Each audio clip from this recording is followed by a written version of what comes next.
Well, good morning. The lovely Chris has given me this microphone here, which hopefully will help the sound issues that were in the thing on Sunday. I'm very sorry about that.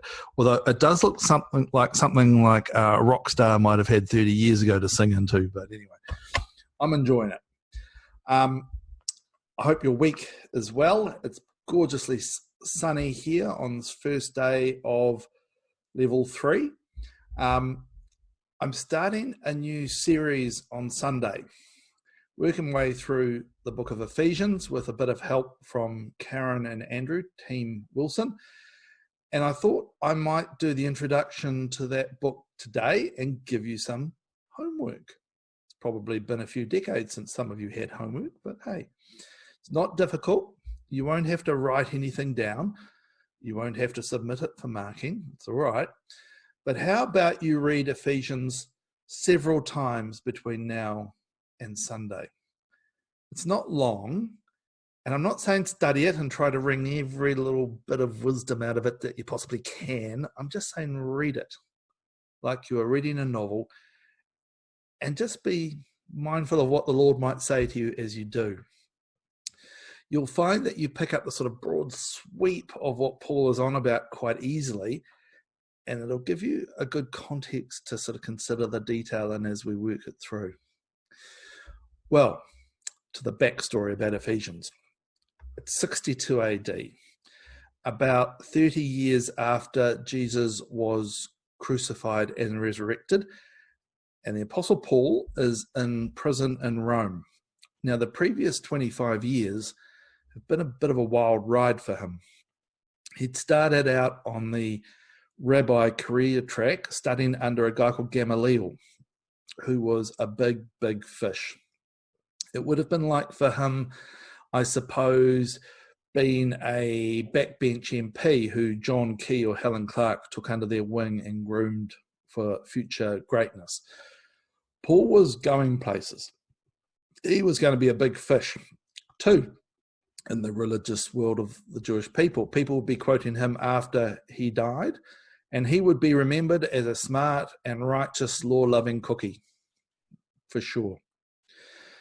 Now, to him at that stage, the Christian church must have seemed like dangerous heretics, hell-bent on destroying the beautiful thing that was God's law and corrupting the precious thing that was God's people.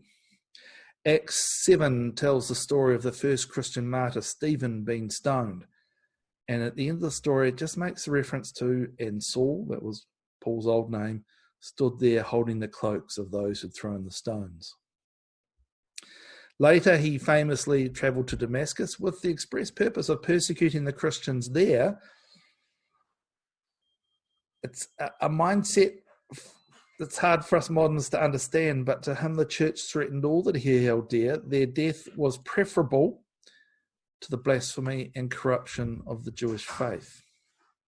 Well, on the road there, he met the risen Saviour and he was changed forever. And the second half of the book of Acts records his life and missionary journeys. He travelled around what are now Greece, Syria and Turkey, preaching the gospel and planting churches.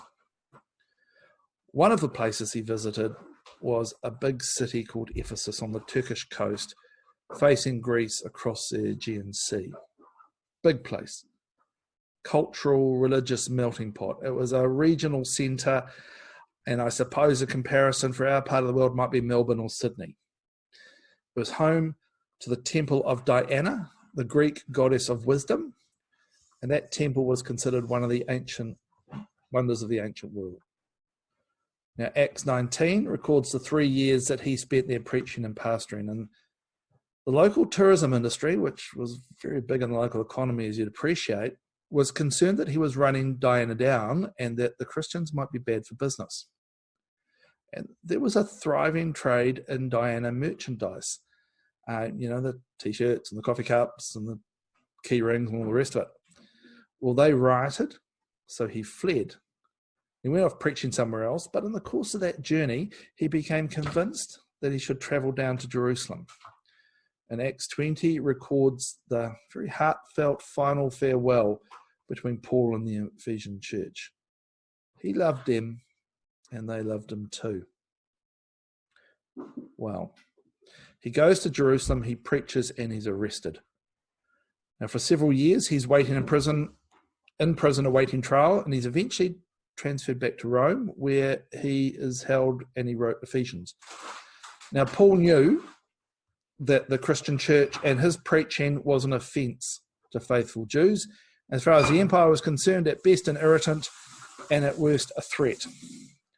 He knew that sooner or later they would tire of the trouble that he caused and they'd execute him. And maybe this was to be his time. So he waited in Rome under house arrest. So with some freedom of action, and produced this letter. Now, Paul may have written as many as 14 of the letters in the New Testament. He is the most influential New Testament writer in how we understand and practice our faith.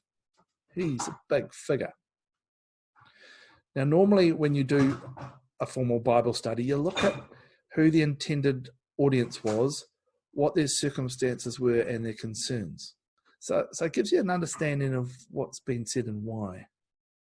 Now, we know quite a lot about Ephesus and the Ephesian church, but this letter doesn't seem to fit that. Let me explain.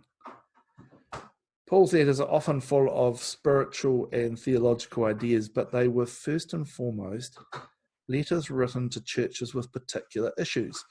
So the letter to Galatians is about false teaching. The letter to Thessalonians about concerns about the future. Corinthians about factions. In this letter to the Ephesians, there are no particular local issues being addressed. And no personal greetings. Normally at the end of one of his letters, Paul would say, look, say hi to Mary for me. You haven't seen her for ages. And Luke will swing by and pick up the coat that I left there last year. In Romans 16, Paul names 27 individual people, and he'd never even been to that church. Yet Paul was the spiritual father of the church at Ephesus. Yet there's no personal greetings at all. He loved these people. If this letter had been written primarily to them, I think there would have been personal greetings for Africa. And what's more, he says funny stuff, like in chapter 1, verse 15, since I heard about your faith, which is an odd thing to say to a church whose faith he was instrumental in forming. He hadn't just heard about their faith, he was part of its development, the major part of its development. I think the most likely explanation for this incongruity is that Ephesians was written as a circulating letter of general application. He wrote it, he gave it to his mate Tychicus, and Tychicus took it to various churches, including Ephesus, but a number of churches in Turkey and around that world. So it's probably better understood as a tract or a spiritual meditation than an actual letter from one person to another. Now, I don't know about you, but in my part of town, there's a lot of construction, and it's just restarting today. There's tradies for Africa around here. And the process is interesting. You know, they pour the slab, they put up the joists and all that kind of stuff, and then the roof and the wiring and the plumbing and the jib and the windows all goes in, and then later there's the cladding, the paint and the carpet. And you can't actually really see the framework, but you know that it's sort of underpinning everything that's there. Well, the framework of Ephesians looks a little bit like this. Ephesians chapter 1 is a very high level, up here, explanation of what God the Father has done in and through Jesus Christ and why. Chapters 2 and 3 outline in more detail what his plan is. And then 4 to 6 are very much the implications for marriage, family life, church life, work, personal faith, the whole of life. It's a cascade from the Father's purposes through his plan of salvation and creating a people to be his church, down to how we should live and relate to each other in our daily lives. So chapters 1 to 3, that high-level stuff, they are timeless. But chapters 4 to 6, they will vary according to time and place. Please give it a read before Sunday. And one final thing I just did want to say is thank you so much for those of you who are continuing to financially support the church. We really do appreciate it. The finances are going okay, and it's down to you. So thanks very much. Cheers.